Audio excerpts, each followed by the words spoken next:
नमस्कार दर्शक बंधु पाणीपाग खबर रे आपण को स्वागत। राज्यर अनेक जिले में झड़ वर्षा पवन जनजीवन अस्तव्यस्त प्रबल बर्षुछि एवं आगामी 24 रु 48 घंटा मध्य आहरी बर्षि पारे। कारण दर्शक बंधु वर्तमान पश्चिम झड़ प्रभाव ओडिशा पर रही। ओडिशार विभिन्न अंचल में वर्षा हेब, पाग मेघुआ रहिबो, कमिजिबो गरमर स्थिति। सैटेलाइट इमेज आप देखिपे बिहार उपरी भाग में पश्चिमा झड़ दर्शक बंधु रही, जहाँपाई कि ओडिशार विभिन्न अंचल में वर्षा देखा मिल पारे। यही समय मध्य पाणीपाग विभाग आसिला बड़ खबर। दर्शक बंधु तापमात्रा कौन भाव में परिवर्तन होवर आशंका नहीं, बरम 4-5 दिन यही भली तापमात्रा माने मेघुआ एवं वर्षा खरा वर्षार खेल देखा मिल पारे आगामी 4 रु 5 दिन। तेज दर्शक बंधु वर्तमान स्थिति में राज्य में वर्षा को लेकिन बड़ खबर आसी। मु मानचित्र माध्यम जानवा चाहिए राज्यर केउ जिले में प्रबल वर्षा।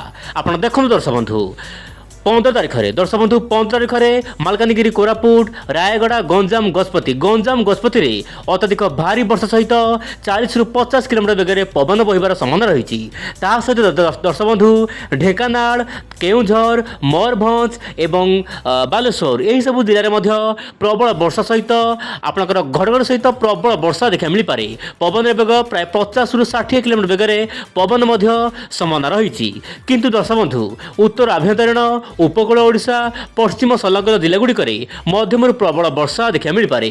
जो जिलार दर्शक बंधु येलो अलर्ट रही ना से जिले में वर्षा हो पारे। कहीं दर्शक बंधु काल बैशाखी को प्राय 4 रु 5 घंटा पूर्वर सठिक पूर्वानुमान करहब।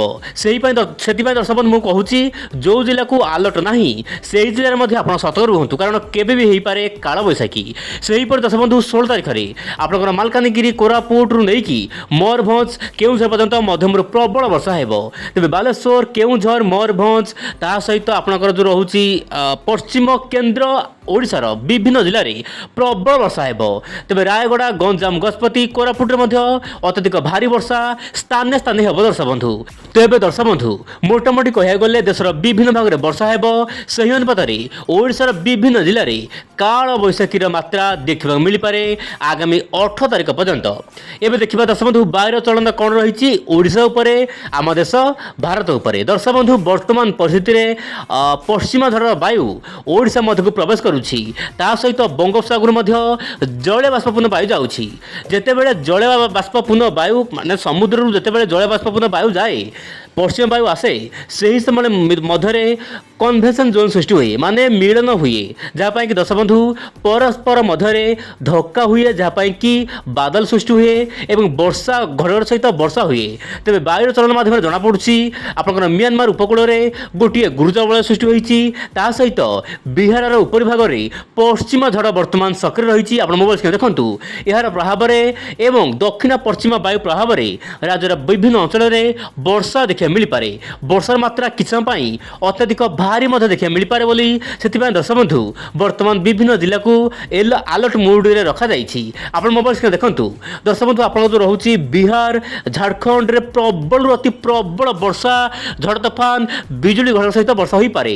यह सहित आंध्र प्रदेश, तमिलनाडु मध्यम प्रबल वर्षा हेब। ओडिशा प्रबल वर्षा होगापाई पाग अनुकूल रही। आप मोबाइल स्क्रीन देखूँ समुद्र यथेष्ट परिमाण में जलीय बाष्पूर्ण वायु जाऊँगी। आज उपकूल विभिन्न अंचल में मेघुआ पाग देखा मिलता। प्राय दिन 10टा पर्यंत राज्यर विभिन्न अंचल में कोहला पाग देखा मिलता, लगुला जमीक लघुचाप सृष्टि होती। किंतु दर्शक मुझे कहना चाहिए पश्चिमा झड़ गोटे लघुचाप भली, कारण जितेबाला आपंकर जो भूमध्य रेखार जितेबाला भूमध्य सागर कौन वेस्टर्न डिस्टर्बांस बा पश्चिम आसूसी ताहा गोटे लघुचाप केन्द्र। तेज दर्शक बंधु जेहेतु पाणीपागर कौन वैज्ञानिक कारण रही से आम पश्चिमा झड़ कहूचे।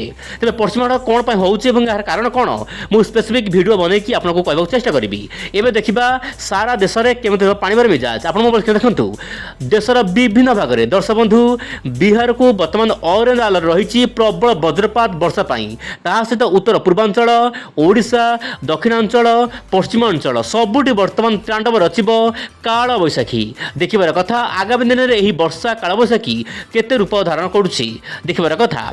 तेज आज पुणी देखो आसना काले आउ नुआ अपडेट। नमस्कार, जय जगन्नाथ दर्शक बंधु।